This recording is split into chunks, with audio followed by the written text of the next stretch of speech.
அனைவருக்கும் வணக்கம். முந்தானைத்து தாவேக்கா தரப்புலேருந்து இந்த செயல் வீரர்கள் கூட்டம் அப்படின்னு ஒரு கூட்டம் போட்டிருந்தாங்க. அந்த கூட்டம் முடிஞ்சதுக்கு அப்புறமா பார்த்தீங்கன்னா விசிகாவோட ஐடி விங்கு, அதிமுக ஐடி விங்கு, இவங்க ரெண்டு பேரும் பார்த்தீங்கன்னா போட்டு அடி அடின்னு அடிச்சுக்கிட்டு இருக்காங்க தாவேக்காவை.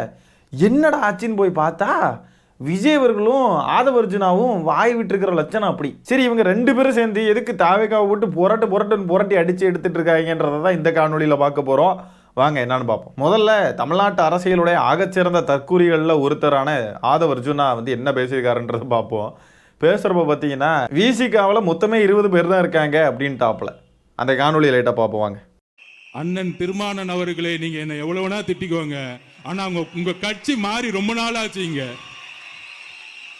அங்க நீங்களும் ஒரு 20 பேர் மட்டும்தான் இருக்கீங்க உங்க கட்சியில. நாங்க ஏன் உங்களுக்கு பதில் கொடுக்க மாட்டேங்கிறோம்னா, ஒரு 20-30 கட்சி தலைவர்கள் மட்டும்தான் பேசிக்கிட்டு இருக்கீங்க, ஆனா தொண்டர்கள் மொத்தமா இங்க மாறிட்டாங்க.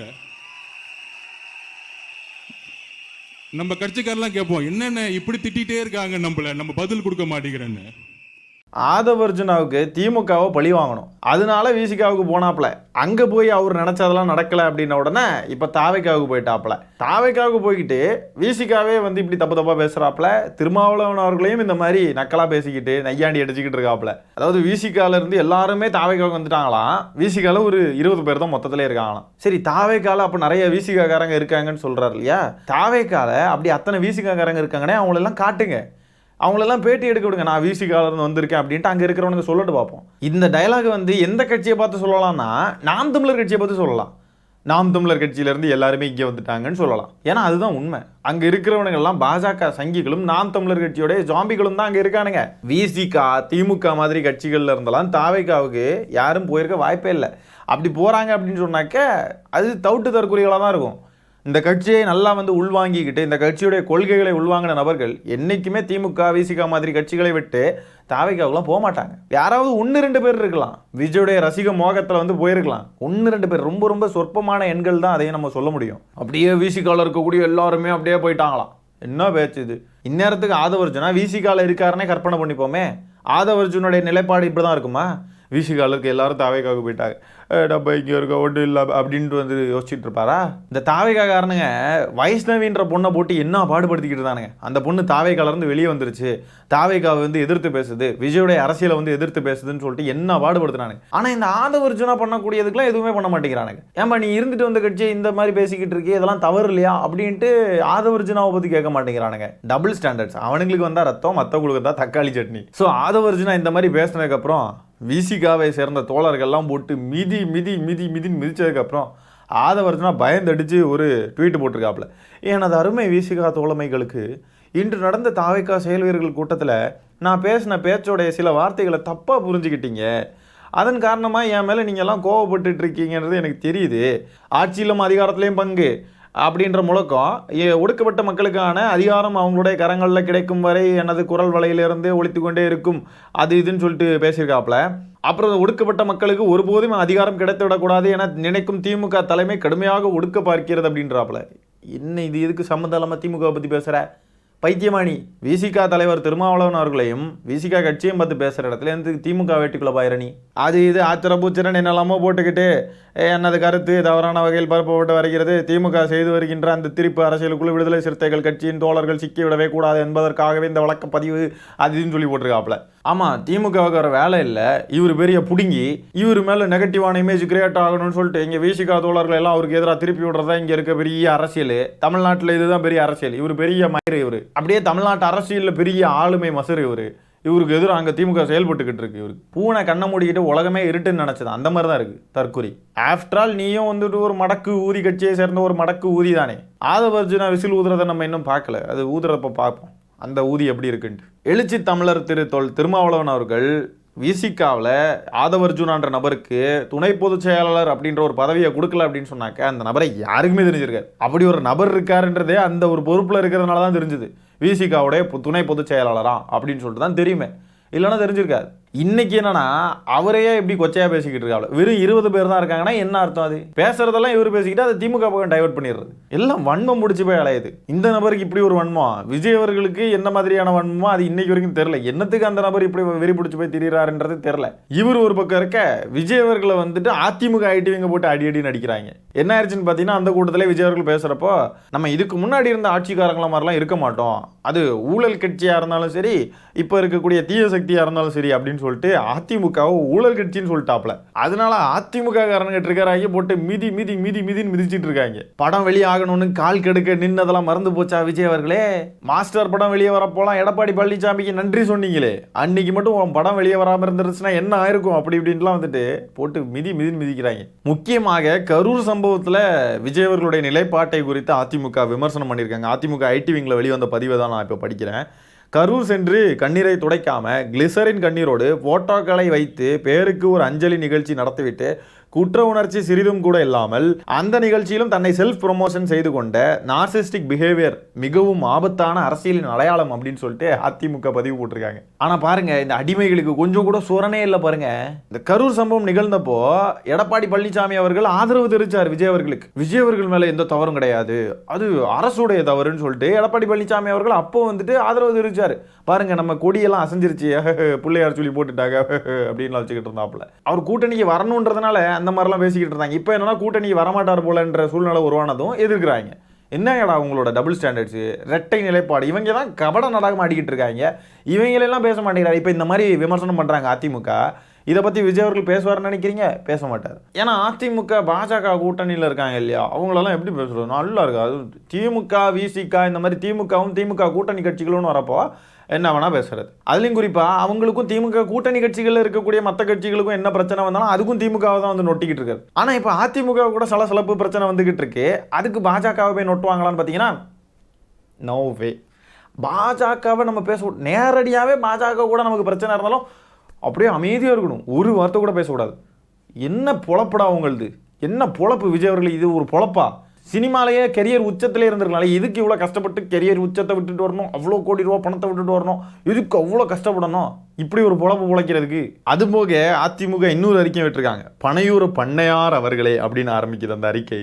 ஊழல் என்பது சட்டவிரோதமாக பணம் சம்பாதிக்கும் செயல். அப்படி பார்த்தா சட்டத்துக்கு விரோதமாக தொடர்ந்து பிளாக்ல டிக்கெட் விற்று அதன் மூலம் பல கோடிகள் கண்ட நடிகர் விஜய் ஆகிய நீங்கள் தான் மிக பெரும் ஊழல்வாதி அப்படின்னு சொல்லி போட்டிருக்காப்ல. மத்திய அரசுக்கு அடிமை என்பது அதிமுகவின் வரலாற்றே இல்லாத ஒன்றா. என்னங்கடா அடிமைகளா, இப்படி உருட்டுறதுக்கு ஒரு அளவு வேண்டாமா? மத்திய அரசுக்கு அடிமையா இல்லையா நீங்க? அதிமுக வரலாற்று இது என்னது? அப்போ பாஜக கூட்டணியில் போய் இருந்துக்கிட்டு அதிமுக கூட்டணி கூட சொல்லலை, என்டிஏ கூட்டணின்ட்டாங்க. அதிமுக காரங்களும் என்டிஏ கூட்டணின்னு தான் சொல்றாங்க. இதுக்கு பேர் அடிமைத்தனம் இல்லையா?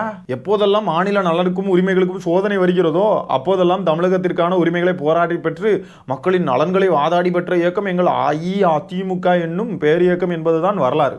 அதிமுகன்ற கட்சி அஇஅதிமுக ஆனதற்கான காரணம்னு ஒன்று இருக்கு இல்லையா, அதுவே இவங்க எவ்வளோ பெரிய தொடை நடுங்கிகள், எவ்வளோ பெரிய பயந்தாங்கோழிகள் எப்படியெல்லாம் பின்வாங்கினாங்கன்றதுக்கான வரலாறு தான் அது. இப்படியெல்லாம் உருட்டலாமா?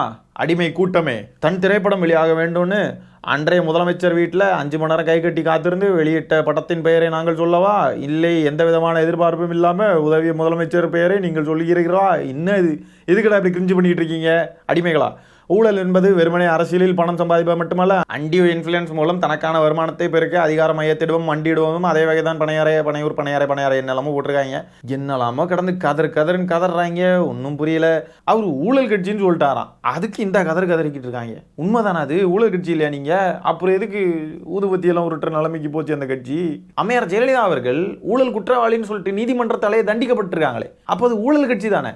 அப்படி என்ன பேசி விட்டார் விஜய் அவர்கள்? அவரை போட்டு இந்த அடி அடிக்கிறீங்க. அவர் கரெக்டாக தான் சொல்லிடுறாரு, ஊழல் கட்சி தான் அதிமுக. பேய்க்கும் சண்டைன்ற மாதிரி தான் இருக்குது. இவங்கள அடிக்கிறது என்ன, அவங்கள அடிக்கிறது என்ன? நல்லா அடிக்கிறா, நாங்கள் இன்னும் கொஞ்சம் எண்ணெய் ஏதாவது ஊற்றணுமா, நல்லா எரியணுமா, எரிச்சு விட்றோம், நல்லா அடிச்சு வைக்கோங்க. இந்த பிளாக் டிக்கெட் விவகாரத்தை பற்றி அதிமுக பேசின உடனே தாவேக்காரங்களுக்கு பொறுக்க முடியல, பயங்கரமாக ட்ரிகர் ஆகி அதுக்கு ஒரு காணொலியை தூக்கிட்டு வந்திருக்கானுங்க. அந்த காணொலியில் என்ன இருக்குன்னு பார்ப்போமா? ஐயோ, அது ரொம்ப கஷ்டமான காணொலி, அதெல்லாம் புரிஞ்சிக்கவே முடியாது. ஊழலை ஒழிக்கணும்னு சொல்கிறீங்க.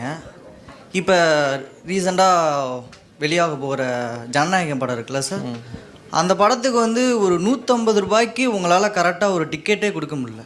இல்லைப்பா, நான் சொல்லிடுறேன். நான் சொல்கிறேன், அந்த அந்த 150 ரூபா டிக்கெட்டே வந்து அதிக விலைக்கு பிளாக்ல விற்கப்படுது. அந்த ஊழலே ஒழிக்க முடியல. ஆட்சிக்கு வந்தால் என்ன பண்ணுவீங்க? இல்லை, இப்போ இங்கே எத்தனை பேர் வாங்கியிருப்பாங்களா அதிக ரேட்? இதை நான் உங்களுக்கு அது ஒத்தின ஒரு உதாரணத்தோட சொல்லிடுறேன். இதை யாரு விற்கிறான்னு பார்த்தீங்கன்னா தியேட்டர்.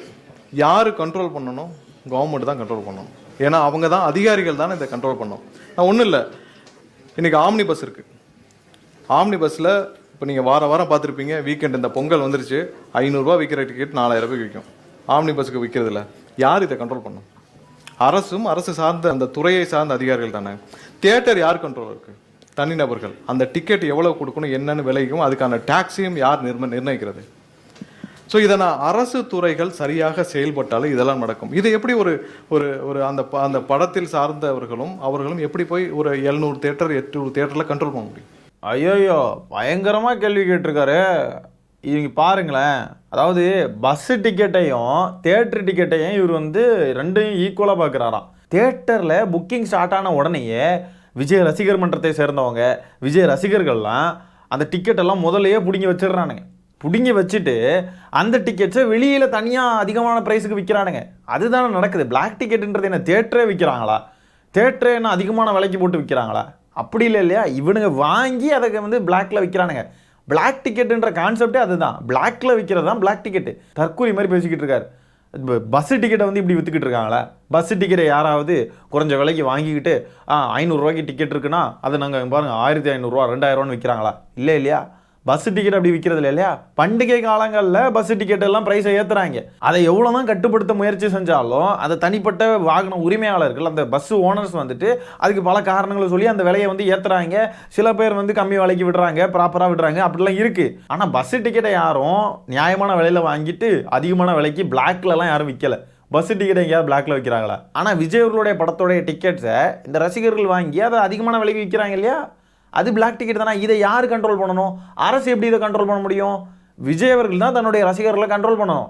இதெல்லாம் பண்ணாதீங்கன்னு சொல்லணும். இதையெல்லாம் அவரே தான் பண்ண வைக்கிறாரு. ஏன்னா அவருக்கும் அதுலேருந்து கமிஷன் போகும் இல்லையா? அவருக்கும் அதில் லாபம் தானே. இதை தூக்கிக்கிட்டு அணில்கள் சுற்றிக்கிட்டு இருக்கானுங்க பாருங்க. இதுதான் இதோடைய விளக்கம். நீங்கள் வந்து எங்களை பிளாக் டிக்கெட் விற்கிறவங்கன்னு சொல்லாங்கன்ட்டு கடந்து உருண்டுக்கிட்டு கிடக்கிறாங்க தற்குறிகள். நம் தலைவர் திரையில் விசில் அடித்தாலே தமிழகம் தாங்காது.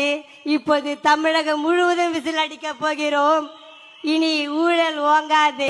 கடல்ல இருக்குது நண்டு, எலெக்ஷன்ல ஜெயிச்சா போடுவா துண்டு.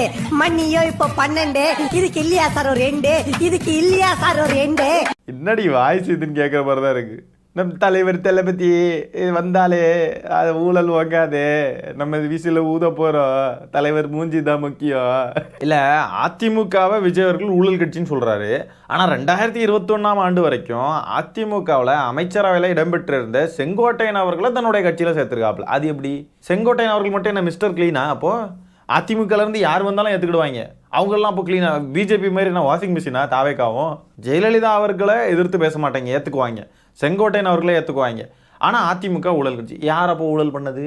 ஒரு கொள்கை கிடையாது, நம்ம என்ன செய்யணும் ஏது செய்யணுன்ற பிளான் கிடையாது, ஒரு அரசியல் தெளிவு கிடையாது, ஒரு மண்ணு கிடையாது. இந்த தாவேக்கான்ற கட்சி எங்கேருந்து வந்தாலும் இழுத்து வச்சுக்கணும். ஆதவர்ஜுனா விசிகாலேருந்து வந்திருக்காருன்னா அவரை எடுத்து வச்சுக்கணும். ஆர்எஸ்எஸ்ல இருந்து சிடிஆர் நிர்மல்குமார் வந்திருக்காருன்னா அவரே எடுத்து வச்சுக்கணும். நாஞ்சில் சம்பத்ன்றவர் எத்தனை கட்சி தாவிருக்காரு அவரை எடுத்து வச்சுக்கணும். செங்கோட்டையன் அவர்கள் அதிமுகன்ற ஊழல் கட்சியிலேருந்து வந்திருக்காரா அவரையும் எடுத்து வச்சுக்கணும். எல்லாரையும் கூட வச்சுக்கணும். ஆனால் இவங்க எல்லாம் ஒரிஜினலி எங்கேருந்து வந்திருக்காங்களோ அந்த கட்சிகளை விமர்சனம் பண்ணிக்கிட்டு இருக்காங்க எல்லாருமே.